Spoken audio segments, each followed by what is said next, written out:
Déjà, tu vas nous expliquer pourquoi, pour toi, Hakimi doit être le lauréat du prochain Ballon d'Or. Achraf Hakimi est le meilleur joueur du PSG depuis le premier jour de la saison 2024-2025 jusqu'à aujourd'hui, tout simplement. Voilà, sur la constance. Alors vous allez me dire, la constance, ça ne suffit pas à faire un Ballon d'Or. les Français يقولوا للحكيمي. Depuis 12 mois, puisque lui, pour le coup, il a fait une énorme saison, et ben, il est très bon. Et quand ça tanguait, il était là. Quand ça allait bien, il était là aussi. Son défaut, c'est d'être défenseur. Sauf que c'est un défenseur qui n'en a que la position et qui a des stats.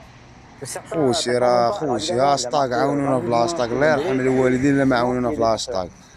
En revanche, ce qu'il fait depuis le jour 1 au Paris Saint-Germain de la saison, c'est-à-dire sur son côté droit, ce qu'il a encore fait face au Real Madrid, qui pour moi, c'est même pas ça qui change la donne, c'est même avant. À partir de la fin de la Ligue des Champions, il peut lui filer le Ballon d'Or, c'est formidable parce qu'en plus d'être performant à son poste, il le réinvente. On a connu les arrières latéraux brésiliens qui avaient réinventé le poste dans les années 90, qui étaient des flèches, qui étaient des centres, des latéraux qui passaient la ligne du milieu de terrain, qui étaient quasiment des contre-attaquants.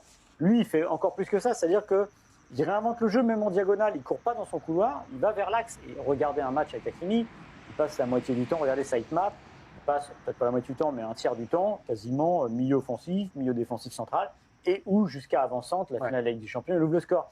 Donc vraiment, je comprends, parce que la logique du Ballon d'Or, c'est un attaquant qui marque des buts, et si possible dans une équipe qui gagne. Donc ça, c'est le portrait robot d'Ousmane Dembélé.